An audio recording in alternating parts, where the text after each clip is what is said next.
Hi, I'm Barbara Mendez, and I'm a nutritionist and a pharmacist, and today we're going to be making oat bars.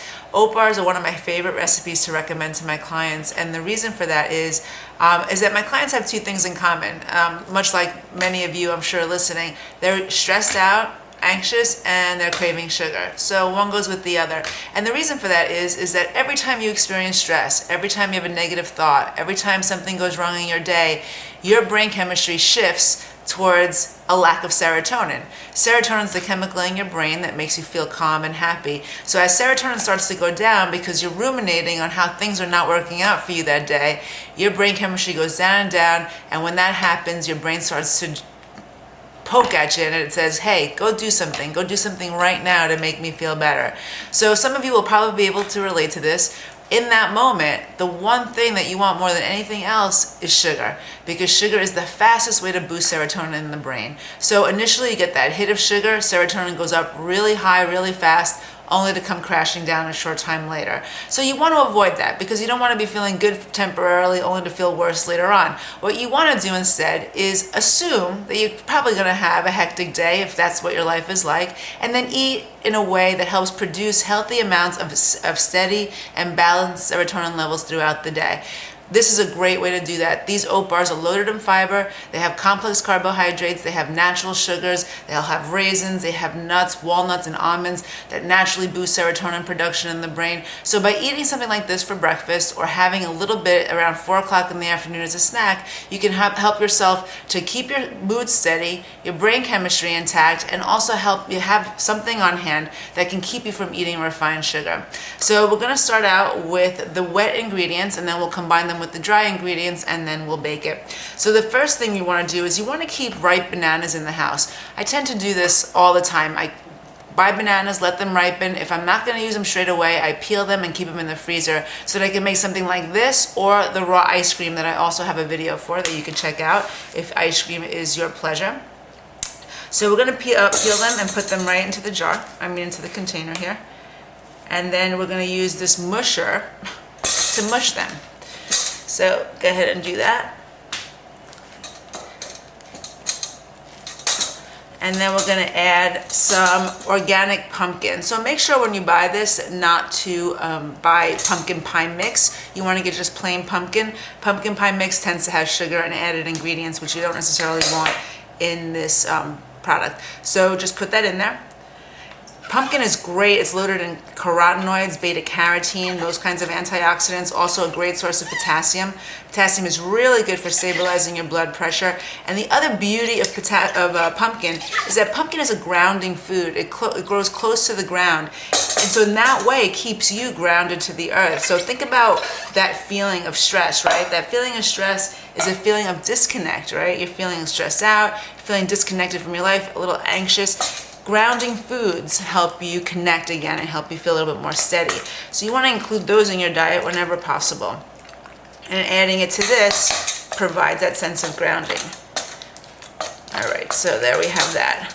We're also going to add a little bit of vanilla extract, so I've already measured that out. It's about half a teaspoon. Throw that in, it gives it a nice flavor. And then as far as a sweetener is concerned, my preference is always agave nectar. If you don't have agave nectar, you can also use maple syrup or honey. Better than table sugar. The reason I prefer agave nectar, if you make sure to get 100% raw agave, is that it has a lower glycemic index, meaning that it spikes your blood sugar much slower than honey or table sugar. So that's good to keep your weight down, keep your cravings under control. So you're going to need about 2 tablespoons of that for the entire dish. Now remember that you're going to be getting sugars from the banana. You're also going to be getting sugars from the raisins that we'll be putting in there shortly. Just put that there. And then continue to mix that up.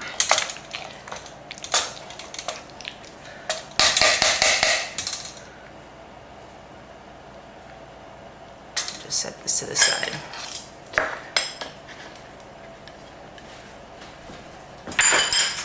Okay, so now we have our wet ingredients. We'll set that to the side and we'll combine our dry ingredients. So the base of this dish is oats. So I get, it's about 2 2/3 cups of raw rolled oats. Basically that's just oats, oatmeal that's not cooked. Put that in a large bowl. Then I add about 2/3 of a cup of chopped nuts, and I use a variety of nuts. So I use almonds, I use walnuts. Walnuts are a great source of omega-3 essential fatty acids, so they help to boost serotonin production.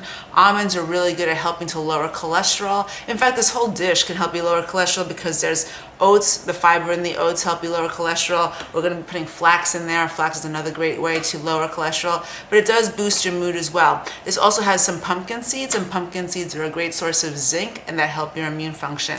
So we'll add that in there. Then I add a 1/4 cup of ground flax. So again, flax is an omega-3 essential fatty acid. It's good for lowering your cholesterol, raising a good cholesterol. It's also good to prevent hormone-related cancers like breast cancer and ovarian cancer. It's great to nourish your hair, your skin, your nails, your bones. It's just wonderful to include in your diet. I have this every single morning, not necessarily in this preparation, but just every day. I just make sure I have a bunch of it. Also put in some hemp seeds. Hemp seeds are another tiny seed that also have great essential fatty acids like omega-3s and omega-6s. It also has lots of amino acids, so it's a decent source of protein. We're going to put that in there as well. Oops. I use about a rounded tablespoon of cinnamon powder. Cinnamon helps to stabilize your blood sugar, helps you to burn fat more efficiently. It helps to reduce the amount of insulin your body secretes in response to a carbohydrate. All of that adds up to you not gaining as much weight, helping to prevent diabetes. So we add a lot of that. If you think that you would prefer more than a tablespoon of cinnamon, then go for it. And then I add some dried fruit, and I chose raisins because I had them on hand. Whenever you're going to have raisins, make sure that they're organic, because since they're so small, you don't want anything that's going to be heavily sprayed. Fruits that tend to be small, like berries, tend to have a lot of pesticides in them unless you get organic. So you want about a 1/2 cup of raisins, and you throw that straight in there. So now you're going to mix this up. And then we're going to add the wet ingredients to the dry ingredients. Okay.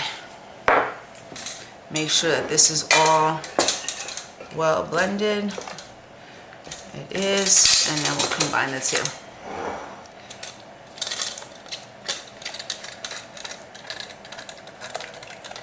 I already have the oven heated. It's preheated at 350. We'll be baking this for about 20 minutes, 25 minutes in a brownie tray. So the same way you would prepare brownies, you're going to put this in the same sort of tray. You could also, if you prefer, use your hands and mold these into little bricks. I prefer using it in a brownie tray. Not only is it easier, but the portions tend to be smaller. And you know, these things, just because they're healthy doesn't mean that they don't have calories. They definitely do. So you want to be mindful of that. So you mix it up. And I'm just remembering that I forgot to add an egg to my wet ingredients. So although this is not the ideal situation, because I have no more ingredients, I'm just gonna whisk an egg up and throw it in there. It will be fine.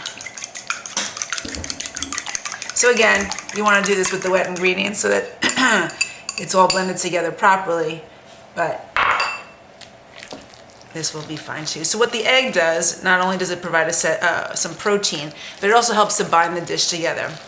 And like I was saying earlier, this dish originally called for some olive oil, but you know what? You don't need it. And olive oil is a lot of calories, so you don't need it to necessarily bind this all together, nor do you need it with the wet ingredients. So I substituted out the olive oil and I used the pumpkin instead to provide that extra moisture that the recipe called for, and thereby reducing the amount of calories and also upping the nutrition in regards to fiber, in regards to the carotenoids and the antioxidants. So you don't necessarily need to do that. You want to oil the pan that you're going to be baking it in to make sure that they don't stick to the bottom. If you have a non-stick pan, I think you'd still benefit from oiling it just a tiny little bit. So mix that all together, make sure all the dry ingredients have been moistened with the wet ingredients. And you can't even tell that I mixed the egg in separately. Okay, so now it's all mixed together. We have all our dry ingredients mixed with our wet ingredients, and we're gonna put it on our previously oiled baking sheet. Okay, so carefully put some of that in there. And when you put it in, you just want to add it, but then you want to spread it out evenly. You want to make sure that it's the same height across the entire pan so that it cooks evenly. It bakes at the same rate, and there aren't bits that are raw while there are other bits that are burnt. So We'll put that on there and we'll spread it out. Got a nice batter going.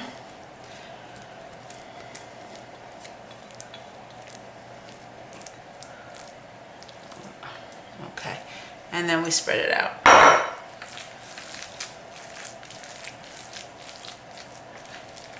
The same way you would a brownie. So just consider this a healthy brownie. It's like a granola bar, really. It's just a homemade, excellent, low sugar granola bars because, you know, contrary to what people might believe, lots of granola bars that are commercially available have loads of sugar in them. Some of them even have high fructose corn syrup. So it's packaged with the assumption that it's something healthy. I think a lot of people buy it thinking that they're doing something healthy, but it's really just a glorified candy bar. So often, when you're getting that stuff in and you're thinking you're making a great effort to be healthy, you're really being fooled, or maybe fooling yourself. I don't know. Okay, so now it's pretty uniform throughout. And now we're gonna bake it in the oven. So like I said, I preheated the oven at 350 degrees. We're gonna bake it for about 15 to 20 minutes.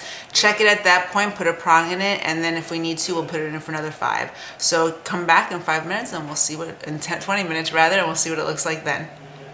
So after 15 minutes, I checked the oat bars and I stuck a fork in it, and they were still sticky, a little bit sticky to the fork, sticking to the fork. So I put it in for another 5.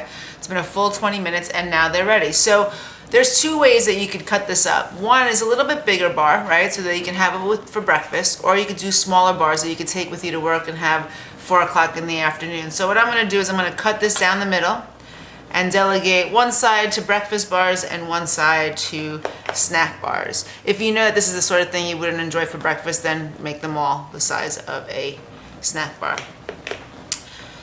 So this side I'm gonna make into breakfast bars. So, you know, to me, this is a portion. I know it might seem like a small portion to a lot of you, but that's a pretty fair amount of oat bar right there. And there's a couple of ways that you can serve this. You can eat it plain by itself, or you could put like a bit of peanut butter on there or some almond butter on there. The combination of adding the nut butter to that gives it a complete sort of protein. It gives you more of a complete breakfast, and it gives your body a little bit more of the fat and protein it needs to stabilize your brain chemistry. So you might want to do that, but like I said, if you don't have that around or you prefer not to eat those things, then you could just eat them plain too, and that's totally fine. Some people might want to put some sort of preserve on there or jelly, totally okay as well, but understand that that's adding more sugar to it, so it's going to, you know, have the greater propensity. The more sugar something has, whether it's a natural sugar or not natural sugar, but the more that it contains, the more it's going to affect your brain chemistry. It's going to bring it up and then crash it down. So let's take a look at these. So this is